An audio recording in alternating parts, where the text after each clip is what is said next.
Hello दोस्तों, नमस्कार। आपका हमारे यूट्यूब चैनल बेसिक बोर्ड में स्वागत है। जैसा कि हम लोग पिछले वीडियो में पोषण जो कि जीव विज्ञान का चैप्टर है, इसका शॉर्ट रिवीजन किया था। आज हम लोग इसका क्वेश्चन आंसर करेंगे। चलिए तो शुरू करते हैं। पहले हम लोग देखते हैं बहुविकल्पी प्रश्न। बहुविकल्पी प्रश्न में पहला प्रश्न हमारा है कि केवल जल में घुलनशील विटामिन। हम लोग पढ़ा था जल में कौन सी विटामिन घुलनशील है। जल में बी और सी हो ना, तो इसमें सी दिया है, बी ऑप्शन में नहीं है। कौन सी विटामिन होगा? C group. दूसरा प्रश्न हमारा है कि स्वपोषी पोषण के लिए क्या आवश्यक है। स्वपोषी के लिए सबसे बड़ा आवश्यक क्या है? सूर्य का प्रकाश, क्लोरोफिल होना चाहिए और कार्बन डाइऑक्साइड तथा जल, तो सभी की आवश्यकता है। तीसरा प्रश्न है कि पादपों में प्रकाश संश्लेषण द्वारा भोजन का निर्माण होता है। किससे होता है? तो पत्तियों से होता है पादपों में भोजन का निर्माण। अगला क्वेश्चन हमारा, निम्नलिखित समीकरण में कौन सा समीकरण को प्रकाश संश्लेषण क्रिया के समीकरण माना जाता है। प्रकाश संश्लेषण जो हम लोगों को क्रिया उसका समीकरण पढ़े थे, तो क्या पढ़े थे हम लोग? कार्बन 6 कार्बन 12 जल मिलकर क्या बनाता है? C6H12O6 ग्लूकोज बनाता है और जल और ऑक्सीजन बाहर निकल जाता है। तो ऑप्शन नंबर सी सही होगा। अगला क्वेश्चन हमारा है कि प्रकाश संश्लेषण प्रक्रिया के दौरान उत्पन्न होने वाले ऑक्सीजन गैस कहाँ से प्राप्त होती है? कार्बन डाइऑक्साइड से, जल से या वायु से? कहाँ से होती है? जल से होती है। ठीक है। अगला क्वेश्चन है कि हरित लवक के स्ट्रोमा में कौन सी क्रिया होती है? प्रकाशीय अपक्रिया होती है, अप्रकाशीय अपक्रिया होती है? तो कौन सी होती है? अप्रकाशीय अपक्रिया होती है। द्वार कोशिकाएं पाई जाती हैं। द्वार कोशिकाएं कहाँ पाई जाती हैं? रंध्रों में। पादपों में वायु प्रदूषण कम करने वाली प्रक्रिया है प्रकाश संश्लेषण। वायु प्रदूषण कम, प्रकाश संश्लेषण से क्या होता है? ऑक्सीजन बनता है, तो प्रदूषण कम होता है। अगला है कि प्रत्येक जबड़े में अग्रचरणक दांतों की संख्या बताइए। हम लोग पढ़े हैं दांत का सूत्र कितना होता है? 2 जोड़ा, मतलब 4 ठो। मनुष्य में दूध के दांतों की संख्या कितनी होती है? 20 होती है। निम्नलिखित में से मनुष्य के लार में पाया जाने वाला एंजाइम बताइए। एंजाइम कौन सा है? एटाइलिन और लाइसोजाइम दोनों पाया जाता है। ठीक। अगला क्वेश्चन है कि ग्रसनली द्वार पर लटकी हुई पत्ती के समान उपास्थि रचना क्या कहलाती है? घाटी ढापन कहलाती है। अगला है कि आहार नाल की सी के आकार की संरचना क्या कहलाता है? सी के रचना क्या बोलते हैं हम लोग? उसको ग्रहणी बोलते हैं, जो कि 25 सेंटीमीटर लगभग लंबी होती है। कृमि रूप परिशेषिका का भाग है। किसका भाग है? बड़ी आंत का। यकृत स्रावित करता है। यकृत जो कि एक अंतरस्रावी ग्रंथि है, क्या स्रावित करता है? पित्तरस स्रावित करता है। पित्तरस का स्राव होता है, वही फिर से क्वेश्चन है, कहाँ से? यकृत में से। अगला क्वेश्चन हमारा कि अग्नाशयी रस किसके पाचन में सहायक है? तो प्रोटीन और वसा, प्रोटीन और कार्बोहाइड्रेट, इन सभी के। पित्त का निर्माण होता है कहाँ? पित्त का निर्माण होता है पित्ताशय में। पित्त का निर्माण यकृत में होता है। पित्त का निर्माण यकृत में होता है और पित्ताशय में एकत्रित होता है वो जाकर।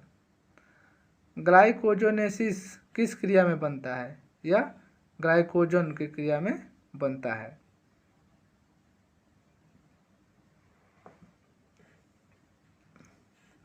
अगला कुछ प्रश्न हमारा अति लघुत्तरी प्रश्न से है। पहला प्रश्न है कि संतुलित आहार किसे कहते हैं? संतुलित आहार वह भोजन जिसमें भोजन के सभी घटक वसा, कार्बोहाइड्रेट, विटामिन, प्रोटीन, खनिज, लवण तथा जल आवश्यक तथा संतुलित मात्रा में उपस्थित हों, उसे हम संतुलित आहार कहते हैं। पोषण की परिभाषित कीजिए तथा मितोजीवी और परजीवी पोषण में अंतर बताइए।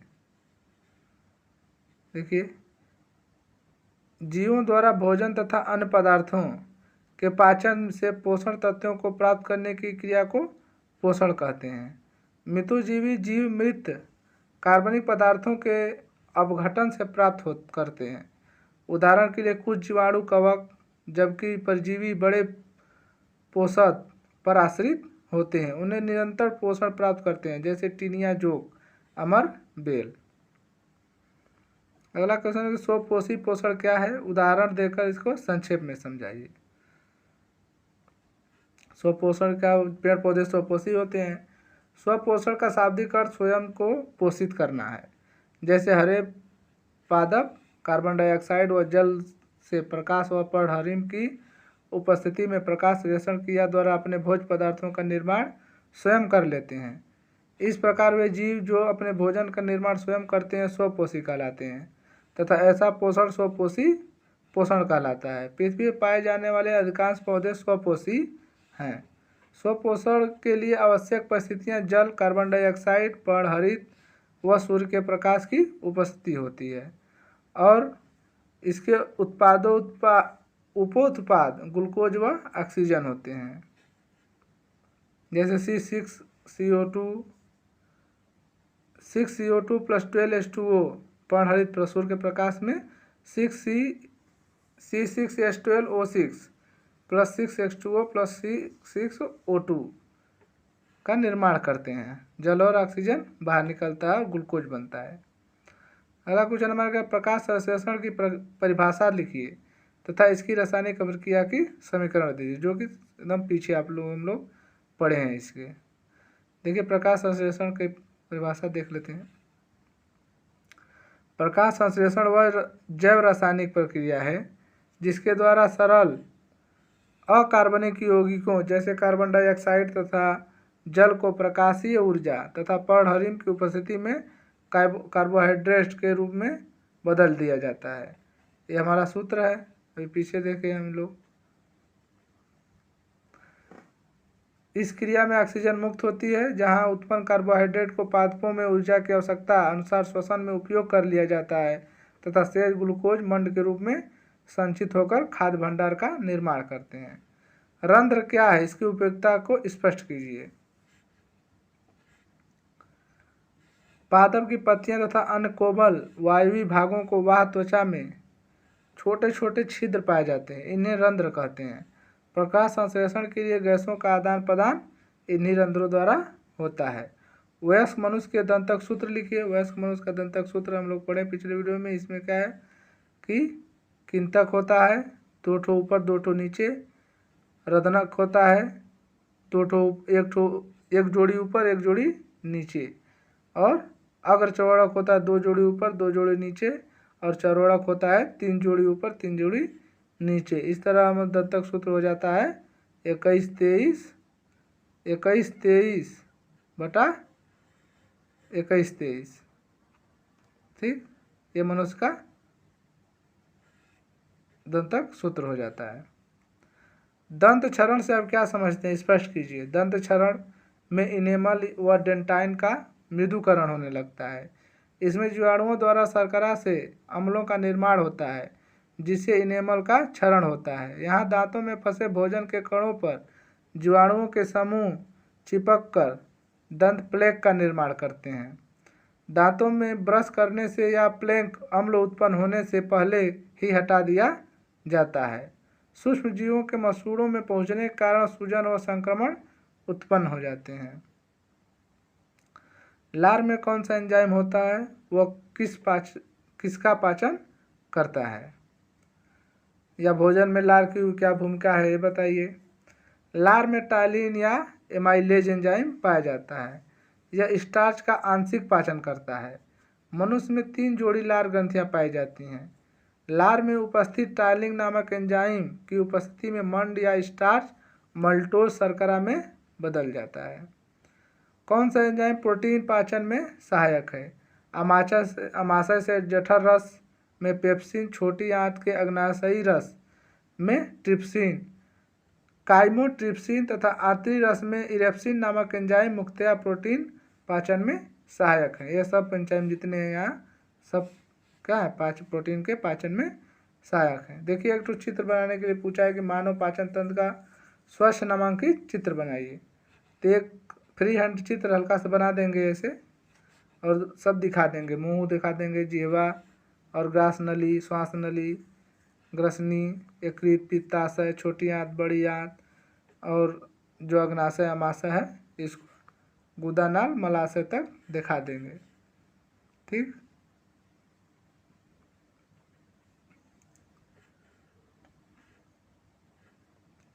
अगला हमारा क्वेश्चन है कि पित्त रस क्या है। यह रस कहाँ से स्रावित होता है और कहाँ एकत्रित होता है। पित्त रस यकृत की कोशिकाओं में बनता है, यानी यकृत से स्रावित होता है।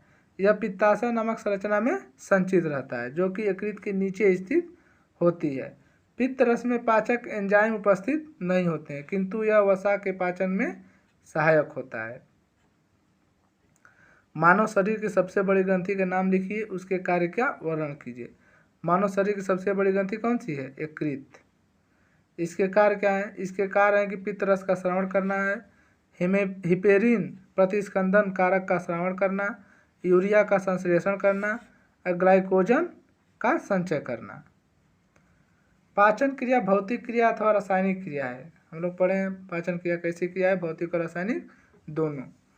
पाचन क्रिया मुख्यतः रासायनिक क्रिया है, साथ ही साथ इसमें कुछ भौतिक क्रियाएं भी संपन्न होती हैं।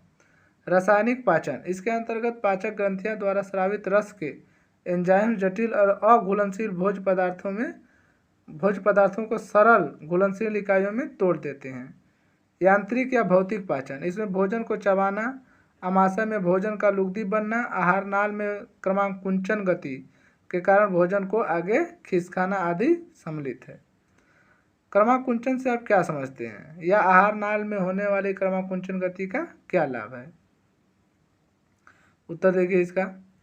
आहार नाल में होने वाले क्रमाकुंचन गति भोजन को पाचन नलिका में सुगमता से आगे बढ़ाने में सहायक होती हैं। आमाशय में यह भोजन के पाचन में सहायक भी होती हैं। क्रमाकुंचन गति स्वायत्त तंत्रिका के नियंत्रण में एक प्रतिवर्ती क्रिया के रूप में होती है। अगला क्वेश्चन हमारा है कि वसा का पाचन आहार नाल के किस भाग में होता है? उस पाचक रस का नाम लिखिए जो वसा को पाचन में सहायक है। देखिए वसा का पाचन कहाँ है, हम लोग पिछले क्वेश्चन में देख चुके हैं इसका कि वसा का पाचन मुख्य रूप से आहार नाल की छोटी आंत में होता है। ग्रहणी में पित्त रस द्वारा वसा का इमल्सीकरण होता है तथा छोटी आंत में पाए जाने वाले लाइपेज एंजाइम द्वारा वसा का पाचन किया जाता है। यह भोजन की वसा को वसीय अम्ल या ग्लिसरॉल के अणुओं में विखंडित कर देता है। हमारा लघु उत्तरी प्रश्न है जो कि पेपर में 4 अंकों का एक क्वेश्चन बनकर आता है। उसमें पहला प्रश्न हमारा है कि जैव क्रियाएं किसे कहते हैं, इसकी प्रमुख विशेषता बताइए। ये कितने प्रकार की होती हैं। एकदम चैप्टर का शुरुआती वाला क्वेश्चन ये है कि समस्त जीवधारियों में उसकी आधारभूत आवश्यकताओं की पूर्ति हेतु शरीर में कुछ संश्लेषणात्मक एवं विश्लेषणात्मक क्रियाएं सदैव चलती रहती हैं, जो जीव को जीवित बनाए रखने के लिए आवश्यक होती हैं। उन्हें जैविक क्रियाएं कहते हैं। जैसे हमारा पोषण, श्वसन, परिवहन, उत्सर्जन, वृद्धि, जनन आदि क्रियाएं हैं। जैविक क्रियाओं का नियंत्रण विशेष प्रकार से होता है। जीवधारी विभिन्न प्रकार से इन क्रियाओं को संपादित करते हैं, फिर भी इनमें मौलिक समानता पाई जाती है। जंतुओं और पौधों में होने वाली समस्त जैविक क्रियाएं मूलतया समान होती हैं। इन श्रेणी के जीवधारियों में जैविक क्रियाओं की संचालन सरल व उच्च श्रेणी के जीवधारियों में जैविक क्रियाओं का संचालन जटिल होता है। जीवों में होने वाली समस्त जैव रासायनिक अभिक्रियाओं को 2 समूहों में बांट सकते हैं। पहला अपचयी क्रियाएं। इन जैव क्रियाओं में जटिल कार्बनिक पदार्थ सरल कार्बनिक पदार्थों में विखंडित हो जाते हैं, जैसे पाचन, श्वसन। दूसरा उपचयी क्रियाएं। इन जैविक प्रक्रियाओं में सरल कार्बनिक पदार्थों से जटिल कार्बनिक पदार्थों का संश्लेषण होता है, जैसे पौधों में प्रकाश संश्लेषण, जंतुओं में प्रोटीन, वसा, न्यूक्लिक अम्ल आदि का संश्लेषण। अगला क्वेश्चन हमारा है कि पर्णरंध्रों स्टोमेटा के खुलने तथा बंद होने की क्रियाविधि का वर्णन कीजिए। या रंध्र का स्वसमांतरिक चित्र बनाकर उत्तर दीजिए। ये प्रश्न है।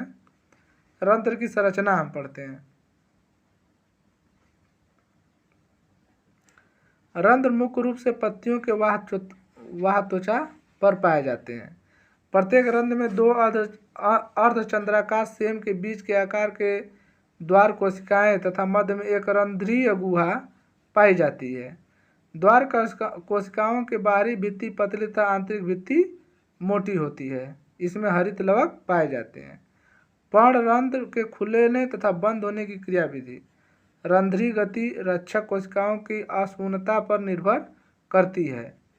रक्षक कोशिकाओं के अशून्य होने पर रंध्र खुल जाते हैं और स्लथ दशा में रंध्र बंद हो जाते हैं।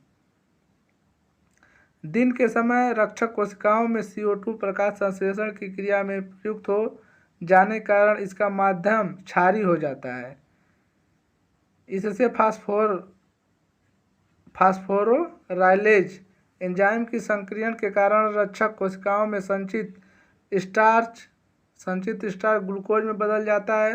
फलस्वरूप रक्षक कोशिकाओं की सांद्रता बढ़ जाती है। यह समीपवर्ती कोशिकाओं से जल ग्रहण करके आशून्य स्फीत हो जाते हैं। रक्षक कोशिका की भीतरी मोटी सतह के भीतर की ओर खिंचाव आने से रंध्र खुल जाते हैं। रात्रि में प्रकाश संश्लेषण क्रिया नहीं होती है, अतः रक्षक कोशिकाओं में श्वसन के कारण CO2 की मात्रा बढ़ जाने से इनका माध्यम अम्लीय हो जाता है। इसके फलस्वरूप रक्षक कोशिकाओं का ग्लूकोज स्टार में बदल जाता है। इसके कारण रक्षक कोशिकाओं की सांद्रता में कमी हो जाती है। रक्षक कोशिकाओं से जल समीपवर्ती कोशिकाओं में विसरित हो जाता है।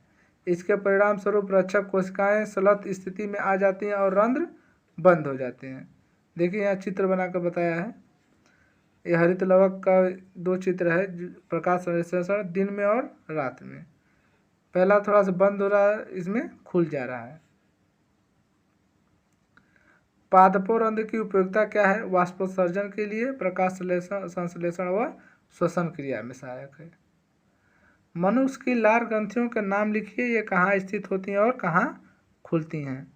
मनुष्य में 3 जोड़ी लार ग्रंथियाँ पाई जाती हैं। पहला है कर्णपूर्व या पैरोटिड ग्रंथि। ये कर्ण पल्लवों के नीचे स्थित होती है तथा स्टेन्स की नलिका के द्वारा मुख गुहा में खुलती है। अधोहनु या सब मैक्सिलरी ग्रंथि। ये निचले जबड़े के पृष्ठ भाग पर स्थित होती हैं तथा वार्टन की नलिका के द्वारा मुख गुहा में खुलती हैं। अधोजिह्वा या सबलिंगवन ग्रंथियाँ। ये जिह्वा के नीचे स्थित सबसे छोटे आकार की ग्रंथियाँ हैं। यह रिविनस की नलिकाओं के द्वारा मुख गुहा में खुलती हैं। अमाशय किसे कहते हैं? इसके 3 प्रमुख कार्य लिखिए। यह अमाशय में अम्ल की भूमिका क्या है? अमाशय उदर गुहा में स्थित जे आकार की थैलीनुमा संरचना है। यह आहार नाल का सबसे चौड़ा भाग है, जिसकी लंबाई लगभग 24 सेंटीमीटर तथा चौड़ाई 10 सेंटीमीटर है। अमाशय का प्रमुख कार्य क्या है? अमाशय में पेशी क्रमाकुंचन गति के कारण भोजन लुगदी में रूपांतरित हो जाता है। जठर रस की उपस्थिति HCl भोजन को सड़ने से बचाता है तथा जीवाणुओं को नष्ट करता है। अमाशय से स्रावित जठर रस में उपस्थित पेप्सिन, रेनिन तथा लाइपेज एंजाइम क्रमशः प्रोटीन, दूध तथा वसा का पाचन करते हैं। पाचक रस का संक्षिप्त टिप्पणी कीजिए। पाचक रस या पित्त रस।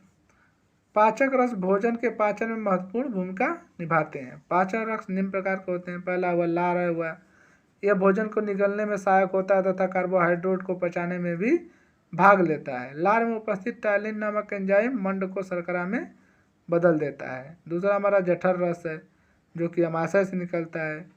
जठर की ग्रंथियों से जठर रस निकलता है तथा जिसमें HCl, पेप्सिन, लाइपेज तथा रेनिन नामक एंजाइम उपस्थित होते हैं। पित्त रस या अग्नाशयी रस। ग्रहणी में अग्नाशय से निकलने वाले अग्नाशयी रस तथा यकृत से निकलने वाला पित्त रस आकर मिलते हैं। पित्त रस में कोई एंजाइम नहीं होता है। यह भोजन के अम्लीय माध्यम को क्षारीय माध्यम में बदल देता है तथा पित्त लवण वसा का इमल्सीकरण करते हैं। अग्नाशयी रस में ट्रिप्सिन, लाइपेज, एमाइलाप्सिन आदि एंजाइम उपस्थित होते हैं जो क्षारीय माध्यम से ही सक्रिय होते हैं। आंतरस, इसके एंजाइम अधपचय भोजन प्रक्रिया करते हैं। आंतरस में निम्न एंजाइम पाए जाते हैं। कौन? पहला हुआ सुक्रोज। सुक्रोज यह शर्करा को ग्लूकोज में बदलता है। लैक्टोज, यह लैक्टोज शर्करा को ग्लूकोज में बदलता है। माल्टोज, यह माल्टोज शर्करा को ग्लूकोज में बदलता है। इरेप्सिन, यह शेष प्रोटीन तथा उसके अवयवों को अमीनो अम्ल में बदल देता है। विस्तृत उत्तरी प्रश्न हमारा एक होगा कि पोषण क्या है, पोषण की आवश्यकता क्यों पड़ती है, पोषण के मुख्य प्रकारों का उल्लेख कीजिए, पाचन तथा पोषण में अंतर बताइए। ठीक है। भोजन ऊर्जा का स्रोत, कथन की पुष्टि कीजिए। पोषण, जीवों द्वारा भोजन तथा अन्य खाद्य पदार्थों के पाचन से पोषक तत्वों को प्राप्त करने की क्रिया को पोषण कहते हैं। सभी जीवों को जीवित रहने के लिए तथा शरीर में होने वाली विभिन्न उपापचयी क्रियाओं हेतु ऊर्जा की आवश्यकता होती है। यह ऊर्जा भोजन से प्राप्त होती है। पोषण के आधार पर जीव दो प्रकार के होते हैं, पहला स्वपोषी, दूसरा परपोषी। ये हम लोग पीछे पढ़ चुके हैं। पोषण में भोजन की आवश्यकता क्या है? ऊर्जा की आपूर्ति। विभिन्न जैविक कार्यों में व्यय होने वाली ऊर्जा की आपूर्ति भोजन के ऑक्सीकरण के फलस्वरूप होती है। ऊर्जा उत्पादन हेतु मुख्यतः कार्बोहाइड्रेट, वसा तथा कभी कभी प्रोटीन का भी उपयोग होता है। इनमें मुक्त रासायनिक ऊर्जा एटीपी के रूप में संचित हो जाती है। एटीपी जैविक कार्यों के लिए ऊर्जा प्रदान करता है। शरीर की वृद्धि में पचे हुए खाद्य पदार्थों का जीव द्रव्य द्वारा आत्मसात कर लेना स्वांगीकरण कहलाता है। इससे जीव द्रव्य की मात्रा में वृद्धि होती है और जीवधारियों में भी वृद्धि होती है। प्रोटीन्स, खनिज, लवण, विटामिन आदि शरीर की वृद्धि में महत्वपूर्ण भूमिका निभाते हैं। शरीर में टूट फूट की मरम्मत, चोट लग जाए तो उसका सही होगा। भोजन के पोषक तत्व मुख्यतः प्रोटीन्स से शरीर में प्रतिदिन होने वाली टूट फूट की मरम्मत होती है। खनिज, लवण तथा विटामिन मरम्मत क्रियाओं को प्रेरित करते हैं। रोगों से रक्षा, संतुलित भोजन स्वास्थ्यवर्धक होता है। यह शरीर की प्रतिरोधक क्षमता को बढ़ाता है। भोजन के अवयव जैसे प्रोटीन, विटामिन, खनिज, लवण आदि इस कार्य के लिए अत्यंत महत्वपूर्ण पोषक पदार्थ हैं। पाचन और पोषण में अंतर क्या है? पाचन, जटिल और अघुलनशील भोज्य पदार्थों को भौतिक और रासायनिक क्रियाओं द्वारा घुलनशील पदार्थों में बदलने की क्रिया को पाचन कहते हैं। अब पोषण क्या है? जीवों द्वारा भोजन और अन्य खाद्य पदार्थों के पाचन से पोषक तत्वों को प्राप्त करने की क्रिया को हम पोषण कहते हैं। ठीक है। इस तरह से हम लोग इस चैप्टर का क्वेश्चन आंसर भी कर लिए। चलिए अब अगला चैप्टर के साथ हम लोग अगली वीडियो में मिलेंगे। तब